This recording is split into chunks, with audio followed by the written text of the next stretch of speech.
Salut les bricoleurs, donc on se retrouve aujourd'hui pour un tout nouveau tuto par rapport à l'électricité gratuite et infinie, par rapport à certains commentaires et des personnes qui n'arrivent pas encore à faire tourner l'ancien système. On arrive sur un tout nouveau système qui sera beaucoup plus simple à faire fonctionner. Pour ceux qui ont déjà réussi à le faire tourner, bon ben, système n'apportera rien à ce que vous avez déjà réussi. C'est vraiment le tuto pour les personnes qui n'y arrivent pas. Donc pour ceci, il vous faudra toujours le ventilateur avec les 7 pales. Ici en l'occurrence, ça sera un 12 volts. Donc absolument, si vous prenez un 12 volts, il vous faudra après un transfo de 12 volts. Mais ça, je reviendrai là-dessus par la suite. Ensuite, ce qui va changer, c'est que sur l'ancien modèle, on mettait des rondelles. Donc là, j'ai exploité un nouveau système qui est beaucoup plus simple. C'est-à-dire, vous allez prendre des magnettes, des simples magnettes pour accrocher sur les frigidaires. Donc vous voyez, j'ai payé ça 1 €. Et on va venir coller les magnettes au niveau des pales. Donc on va les coller à peu près au même endroit à chaque fois. Donc pour ceci, on va utiliser la colle thermique. Hein, vous le collez. Moi je préfère la colle thermique, j'aime bien, ça chauffe bien. Ça colle tout de suite. Si vous avez une autre colle, pas de souci, hein, pas obligé de vous investir dans un pistolet à colle pour faire ceci. Et on va venir donc coller les magnettes sur les 7 pales. Voilà, donc je viens de finir de coller les magnettes directement sur les pales. Donc vous voyez, chaque pale a un magnète. Nous allons passer à la partie électrique. Donc en ce qui concerne la partie électrique, vous avez plusieurs sortes de ventilateurs. Vous avez les ventilateurs qui auront 2 fils, le noir et le rouge, 3 fils et 4 fils. Ce qu'il vous faut, c'est absolument conserver le fil noir et le fil rouge. Les autres fils, vous pouvez directement les enlever. On va passer au transformateur parce que maintenant, votre ventilateur, quand il va tourner, il va produire du courant. Donc il faut absolument le brancher avant de faire tourner le ventilateur. Au niveau du transformateur, moi j'ai pris un transformateur donc 12 volts, 1000 mA alternatif. Donc à savoir que plus votre transformateur sera puissant en termes de sortie, en intensité, donc là on est à 1000 mA, plus vous allez monter en intensité, plus vous allez pouvoir développer de courant pour pouvoir en profiter. C'est-à-dire que si vous partez sur un simple chargeur de téléphone portable, vous allez pouvoir alimenter 2-3 ampoules, mais pas plus. Si vous partez sur un chargeur de 1000 mA, là automatiquement vous allez pouvoir commencer à faire tourner des perceuses, des machines-outils. On va dire qu'on peut développer à peu près 2000 à 3000 watts avec un 1000 mA.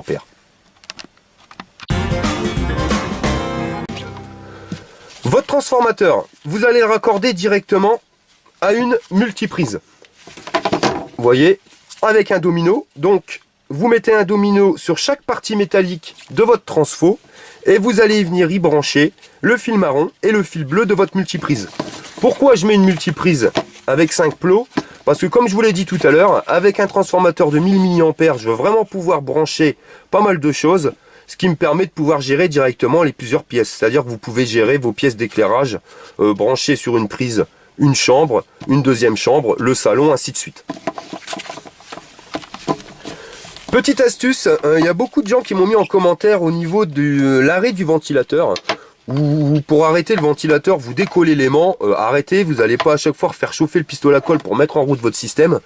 Il suffit tout simplement de mettre un interrupteur, vous voyez, avant l'entrée du transformateur. Et ça, on va venir directement le raccorder sur notre ventilateur. Donc vous sortez du ventilateur avec le fil noir et le fil rouge et vous allez rentrer dans un interrupteur avant de rentrer dans votre transfo. Comme ça, quand vous voulez arrêter le courant, vous éteignez tout simplement le bouton et ça va stopper le courant au niveau de votre multiprise. Bien sûr, votre ventilateur continuera à tourner, mais de toute façon, comme ça consomme rien, à la limite, on s'en fout. Donc voilà, je viens de raccorder directement le ventilateur à mon interrupteur qui est raccordé à mon transformateur. Je vais maintenant venir mettre de la gaine thermo. Pourquoi la gaine thermo? Tout simplement pour éviter les faux contacts. Voilà. Autant qu'on le fasse directement pour que ça dure. Et la gaine thermo, vous le chauffez et ça se rétracte. Bon, vous mettez de la gaine thermo, vous mettez du Chatterton, ce que vous voulez. Le principal, c'est vraiment d'isoler les deux parties pour pas qu'ils fassent contact.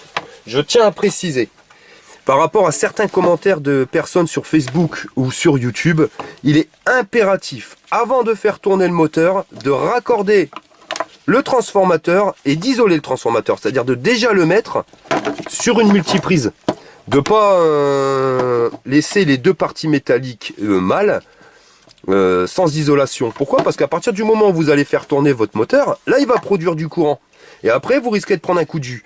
Donc il y a toutes les personnes qui malheureusement m'ont mis en commentaire comme quoi s'était pris un coup de jus quand le moteur s'était mis en route. Si vous regardez bien les premières vidéos, je le stipule bien, donc c'est pour ça que je le mentionne à nouveau. Faites attention, isolez bien la partie électrique avant de faire tourner le moteur pour votre sécurité. Nous allons donc passer au collage des aimants sur le côté du ventilateur pour pouvoir donc créer un champ magnétique afin de faire tourner ce dit ventilateur. Donc sur les anciens modèles, on tournait directement avec des rondelles. Là on va changer, on va faire du magnétisme contre du magnétisme. C'est pour ça que ça sera beaucoup plus simple. Donc on va reprendre 3 magnettes, voyez, identiques à ceux qu'on aura collés sur la pale. Et là par contre c'est incontournable, un aimant donc de disque dur, voyez, qui sera comme ceci, vous voyez qu'il y aura une forme un peu incurvée. Donc pourquoi? Vous allez observer, il y a un côté voilà, qui attire et un côté qui repousse. Donc là le côté qui repousse et là le côté qui attire.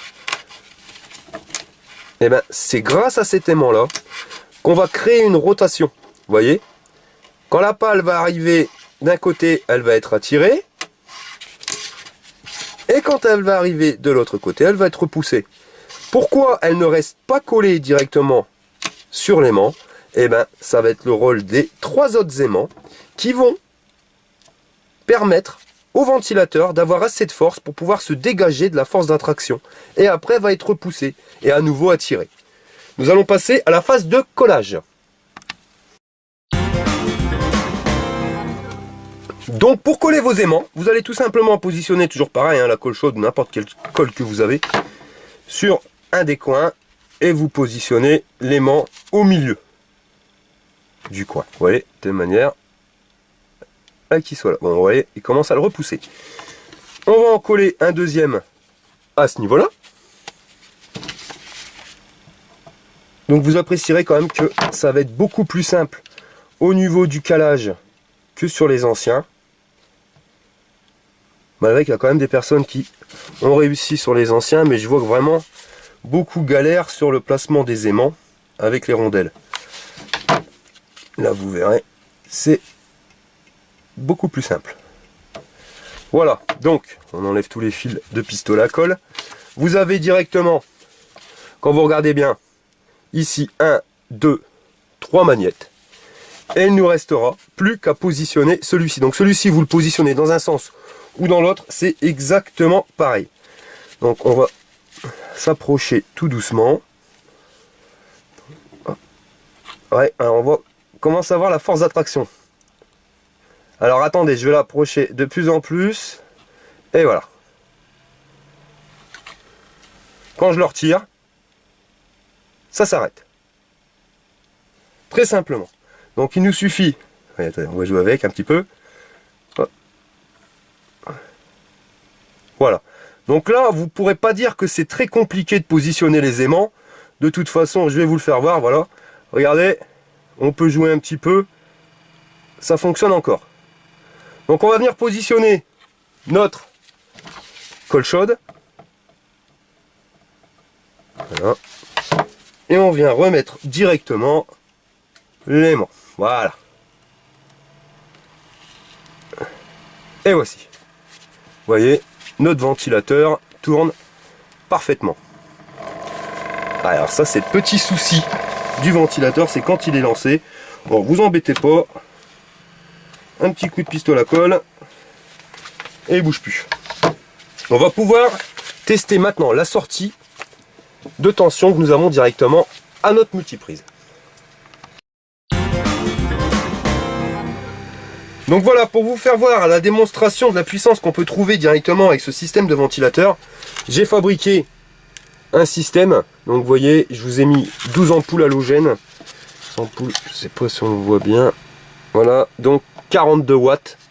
Donc faites le calcul, 12 fois 42, on est un petit peu plus de 500 watts. J'ai fait un raccordement à l'arrache, hein, faites pas ça chez vous, parce qu'en plus des ampoules halogènes qui chauffent énormément sur du bois, vous allez mettre le feu. C'est vraiment pour vous faire voir l'utilité de ce système. Donc on va le brancher directement sur la multiprise. Voilà. Je vais vous le poser comme on peut. Ah ouais, on pas tout sur la vidéo. Bon, bah, je vais le tenir. Donc là, vous allez me dire, mais ça s'allume pas. Bah oui, tout simplement. Pourquoi? Parce que je n'ai pas allumé l'interrupteur. Donc là, je vais mettre en route l'interrupteur. Vous voyez, le moteur de ralenti-port, je ne vais pas l'éclairer parce que vous allez en prendre. On va pas bien voir à la vidéo. Le moteur tourne toujours. Et là, vous avez la lumière qui fonctionne. Donc on est bien à 500 watts, je le précise. Donc je vais vous faire voir un petit test qui est assez rigolo. C'est que vous allez voir quand je vais ralentir le moteur du ventilateur, et ben, le niveau va descendre. Regardez, je ralentis. Voilà, c'est marrant. De toute façon, je vais accélérer. Et voilà.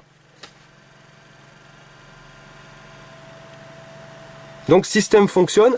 Là vous avez vu, je viens de vous brancher 500 watts de lumière. Et je vais rajouter. Donc là on est sur un décapeur thermique. Décapeur thermique 2000 watts.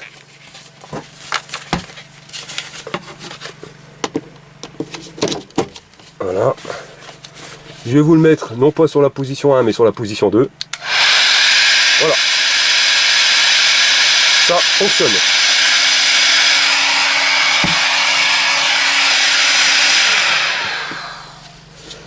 Donc j'ai eu sur internet des personnes qui m'ont dit oui mais ce système n'est pas infini parce que le magnétisme des aimants c'est garanti 300 ans. Au bout de 300 ans ça ne fonctionne plus. D'accord, excusez-moi, ça sera pas infini, mais ça tiendra, je veux dire, même pas 300 ans, parce qu'il faut être honnête, le moteur avec les aimants vous l'alourdissez, donc les roulements supportent pas trop, on va dire max 4 ans vous devez changer votre ventilateur, quand vous savez le prix que ça vaut, surtout que vous l'avez en récupération, bon bah c'est pas infini, mais ça dure quand même 4 ans quoi. Regardez ce que j'allume 500 watts de lumière. Sans problème, plus un décapeur thermique à 2000 watts. On est à 2500 watts de puissance. Voilà messieurs dames. Donc le nouveau système moteur ICE qui sera beaucoup plus simple à faire fonctionner pour vous au niveau du placement du magnétisme.